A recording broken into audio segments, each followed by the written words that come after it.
ஆண்டவரும் உலக இரட்சகருமாகிய இயேசு கிறிஸ்து நாமத்தினாலே உங்கள் யாவருக்கும் அன்பின் வாழ்த்துக்களை தெரிவித்துக் கொள்கிறேன். கர்த்ததாமே இந்த நாளையும் நமக்கு ஆசீர்வதித்து தருவாராக.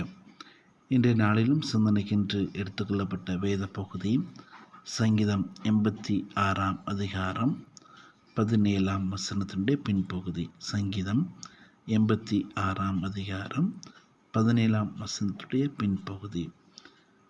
எனக்கு அனுகூலமாக ஒரு அடையாளத்தை காண்பித்தருளும் என்று சொல்லி சங்கீதக்காரன் ஆண்டவருடைய சமூகத்தில் கேட்கின்றார். இந்த 86ஆம் சங்கீதம் தாவீதுடைய விண்ணப்பத்தின் சங்கீதமாக இங்கே சொல்லப்பட்டிருக்கிறது. இங்கே சங்கீதக்காரன் கடைசியாக இந்த விண்ணப்பத்தை நிறைவு செய்கின்றார். எனக்கு அனுகூலமாக ஒரு அடையாளத்தை காண்பித்தருளும், show me a good sign for me என்று சொல்லி இங்கே கேட்கிறான். எனக்கு அனுகூலமான ஒரு அடையாளத்தை நீர் என்னை காண்பித்தருளும் ஆண்டவரே. எதன் அடிப்படையிலே சங்கீதக்காரன் இந்த விண்ணப்பத்தினுடைய கடைசியிலே அதை நிறைவு செய்கிறார் என்றால், ஆண்டவரை நோக்கி அவன் உண்மையாய் அங்கே கூப்பிடுகின்றார். ஆண்டவரே, தேவர்களுக்குள்ளே உமக்கு நிகரும் இல்லை, உம்முடைய கிரியைகளுக்கு ஒப்பும் இல்லை என்று சொல்லி ஆண்டவருடைய மகத்துவத்தை குறித்து அந்த 8ஆம் வசனத்தில் ஆரம்பித்து இந்த 17ஆம் வசனங்கள் வரையும் ஆண்டவரை நோக்கி அந்த விண்ணப்பத்தை ஏறெடுக்கின்ற ஒரு சங்கீதமாக அழகை சொல்லப்பட்டிருக்கிறது.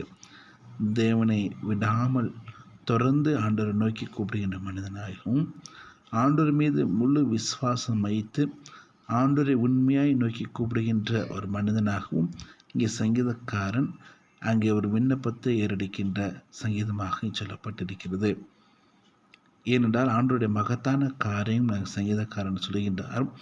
ஆண்டவரே, நீ மன உருக்கமும் இரக்கமும் நீடிய பொறுமையும் பூரண கிருபையும் சத்தியமுள்ள தேவன் என்று சொல்லி நான் அறிந்திருக்கிறேன் என்று சொல்லி அங்கே சங்கீதக்காரன் குறிப்பிடுகிறான். ஆகவே என்னுடைய வாழ்க்கையிலே ஒரு குட் சைன், ஒரு அனுகூலமான ஒரு அடையாளத்தை நீர் எனக்கு காண்பியும். நான் இந்த தேசத்து ராஜாவாக இருந்தாலும், என் குடும்பத்தினுடைய தலைவனாக இருந்தாலும், எனக்கு ஆண்டவரே ஒரு அனுகூலமான ஒரு குட் சைனை, ஒரு அனுகூலமான ஒரு அடையாளத்தை நீர் எனக்கு காண்பித்தருளும் ஆண்டவரே. உம்முடைய அடையாளம் மாத்திரம்தான் என்னுடைய வாழ்க்கையிலே எல்லா காரியங்களும் செய்ய முடியும் என்று சொல்லி சங்கீதக்காரன் ஒரு விசுவாசத்தோடு இந்த விண்ணப்பத்தை எடுக்கின்றான். இந்த அடையாளம் என்பது அவனுடைய ஆவிக்குரிய வாழ்க்கையிலும் உலக பிரகாரமான வாழ்க்கையிலும் ஒரு வழிநடத்தக்கூடிய ஆண்டவருடைய அடையாளத்தை விசுவாசத்தின் அடிப்படையில் இங்கே சங்கீதக்காரன் கேட்கின்றார்.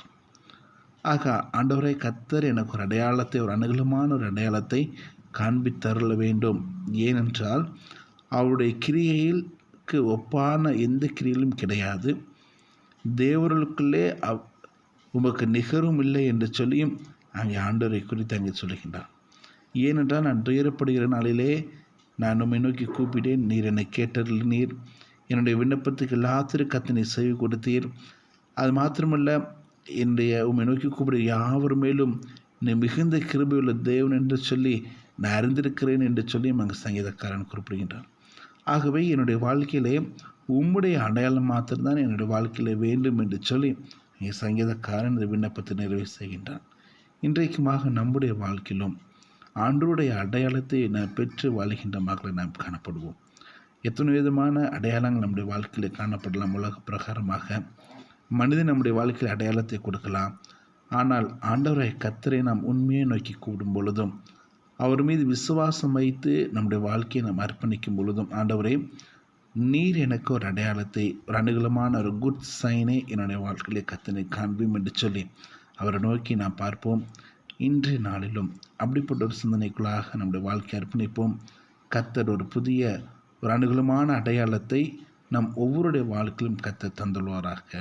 ஆமென். கர்த்தர் நாமம் மட்டுமே மகிமைப்படட்டும். God bless you. Thank you.